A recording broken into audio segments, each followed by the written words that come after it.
नमस्कार। India debate में आप सबका स्वागत है। मैं हूं आशुतोष पाठक। मित्रों, 8 जून को दिशा की मृत्यु होती है। 13 जून 2020 को 14 जून को खबर आती है सुशांत की मृत्यु की। और उस वक्त मैं स्वयं बिहार में कोविड के लॉकडाउन में फंसा हुआ था। मैं चाह करके भी कुछ नहीं कर पा रहा था। लेकिन आज मैं आपके सामने एक और खुलासा कर रहा हूं। उस वक्त मैं मीडिया के माध्यम से तो नहीं कुछ कर पा रहा था, लेकिन बिहार की सड़कों पे हमने जो आंदोलन किया वो शायद आपकी नजर से गुजरा नहीं। उस वक्त एक राजनीतिक पार्टी बनी थी और उन्होंने इस मुद्दे को बहुत तेजी से उठाया था। ये राजनीति का विषय नहीं था उनके लिए। बाद में उस पार्टी को अपेक्षित सफलता नहीं मिली, लेकिन लोग उनको नेता कहते हैं, मैं उन्हें नेता नहीं कहता हूं। वो एक सामाजिक चिंतक हैं और सामाजिक लड़ाई लड़ते रहे हैं। पार्टी कोई भी हो। जहानाबाद से 2 बार सांसद रह चुके हैं, 2 बार एमएलसी रह चुके हैं। और जब भी उनको मौका मिला कोई ऐसा मुद्दा जिसमें कि अपनी पार्टी लाइन से हट करके, आजकल वो किसी पार्टी में नहीं है। वैसे वो समता पार्टी में थे जब नीतीश कुमार की सरकार पहली बार बनी थी तो। लेकिन आजकल वो भारतीय जनता पार्टी के करीब हैं। पार्टी में उनके जाने की भी चर्चा हो रही है।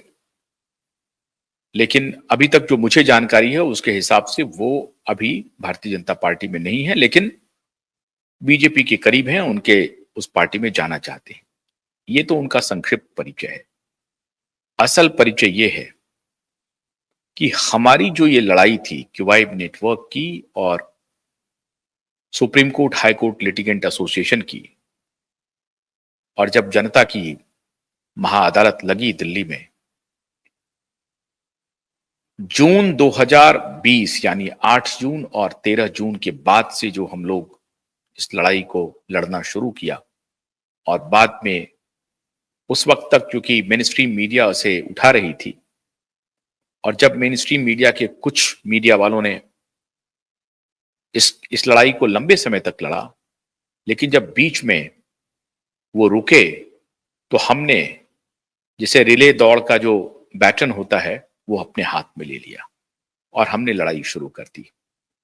उस लड़ाई में डॉक्टर अरुण कुमार पर्दे के पीछे रहकर बिना किसी राजनीतिक नफा नुकसान के कभी भी इन्होंने ये नहीं कहा कि मुझे कोई क्रेडिट मिलना चाहिए।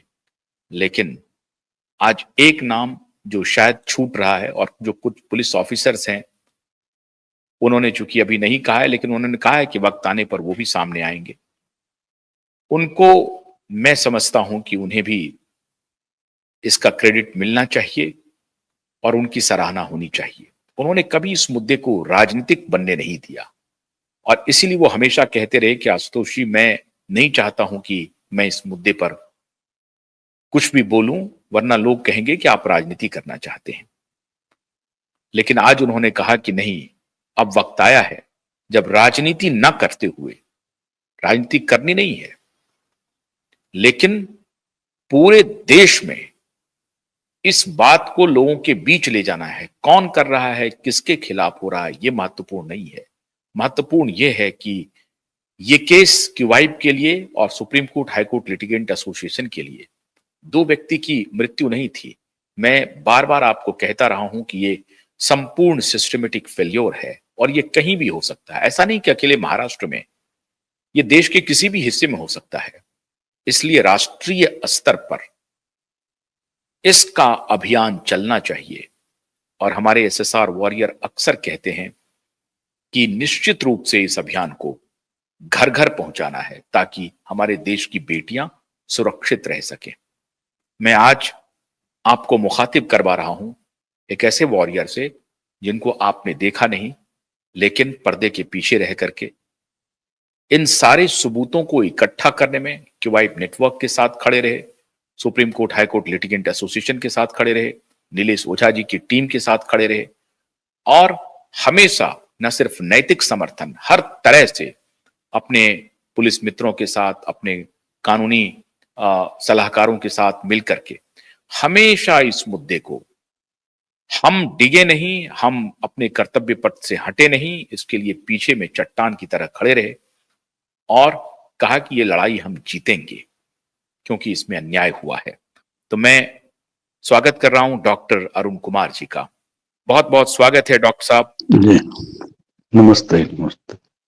आज मैं आपको अपने तरफ से, क्यूवाइब नेटवर्क की तरफ से और supreme court high court litigant association की तरफ से साधुवाद देना चाहता हूं, शुभकामनाएं देना चाहता हूं। आपने जिस तरह से हमारा साथ दिया और कभी भी जब भी हम विचलित होते थे कि इतना दिन हो गया कुछ नहीं हो रहा है, PIL भी फाइल हो गया, 1.5 साल तक सुनवाई नहीं हुई, हम लोग जज के ऊपर सवाल उठाते रहे, आखिर में जो दूसरे जज आए उन्होंने 2 सुनवाई की, लेकिन तीसरी सुनवाई फिर टल गई, तो हम निराश थे। इस बीच में जब दिशा के पिता ने कहा कि हम आपके साथ खड़े हैं और हम अदालत जाएंगे, तो बहुत हौसला बढ़ा। और जब आज हमने एक ब्रेक किया है, जब सबूत हमने दुनिया के सामने रखा है, तो अब लगता है कि शायद अब हम लोग इस लड़ाई में सफल हो गए। तो आपको बहुत बहुत शुभकामना अरुण कुमार जी। अब आप क्या कहना चाहेंगे अरुण, इस पूरे मुद्दे पर क्या होना चाहिए?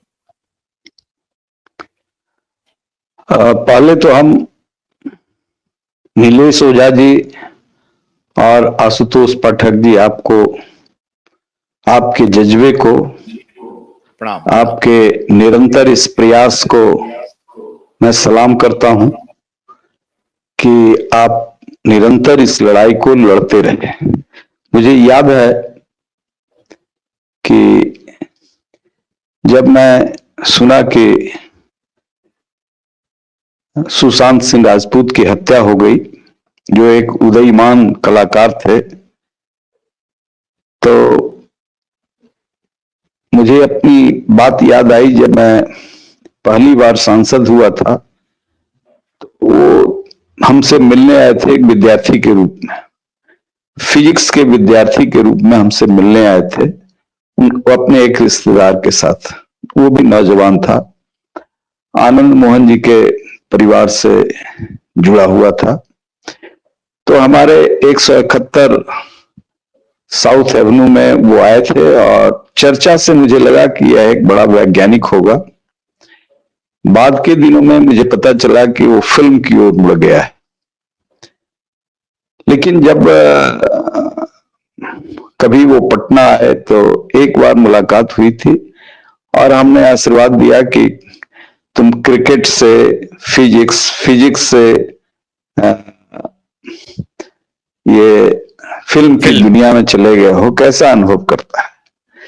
और ऐसे उदयमान जो जीवन के हर क्षेत्र में जहां हाथ डाल रहा हो सफल हो, वो आदमी सुसाइड नहीं कर सकता है। यह तो मेरा कॉन्क्रीटाइज था मेरे माइंड में।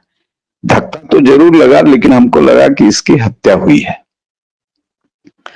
और भी कई तरह की घटनाओं को जब सुनते रहता था तो ये मामला व्यक्तिगत नहीं था, लेकिन तत्काल उस समय मेरा मामला ये व्यक्तिगत था और मैं चाहता था कि इन अपराधियों को या इस रहस्य को खोला जाए, जिसमें आप से भी मुलाकात हुई। और ठीक ही आपने कहा, उस समय हमने एक नई पार्टी बनाई थी और उस पार्टी के तमाम लोगों से मैंने जब राय लिया तो सब लोगों ने कहा कि नहीं, इसको, ये बिहार की अस्मिता का सवाल है, इस लड़ाई को लड़ना चाहिए। ये वहां जाकर के जो कुछ दादा टाइप के फिल्म में काम करने वाले लोग हैं, ऐसे लोगों पर कार्रवाई करते हैं और लोगों को बाध्य करते हैं सुसाइड करने के लिए या हत्या करा देते हैं। ये मेरे मन में एक बैक ऑफ द माइंड था इसको आंदोलन का रूप हम लोगों ने दिया। बिहार के सड़कों पर कई जिलों में कैंडल मार्च कराया और कई तरह की घटनाएं हुई। बाद में जो हमारी राज्य सरकार थी, ने देखा कि यहाँ भी के लोगों को पहल करना चाहिए। महाराष्ट्र सरकार जो एफआईआर कराई है, वहां की पुलिस का भी एक नेक्सस है। मैं सभी पुलिस को नहीं कहता हूं, लेकिन एक बड़ा नेक्सस है जो क्राइम जगत से उसका साठगांठ रहता है ऐसे केसों को खा जाने का। तो उसका भी दबाव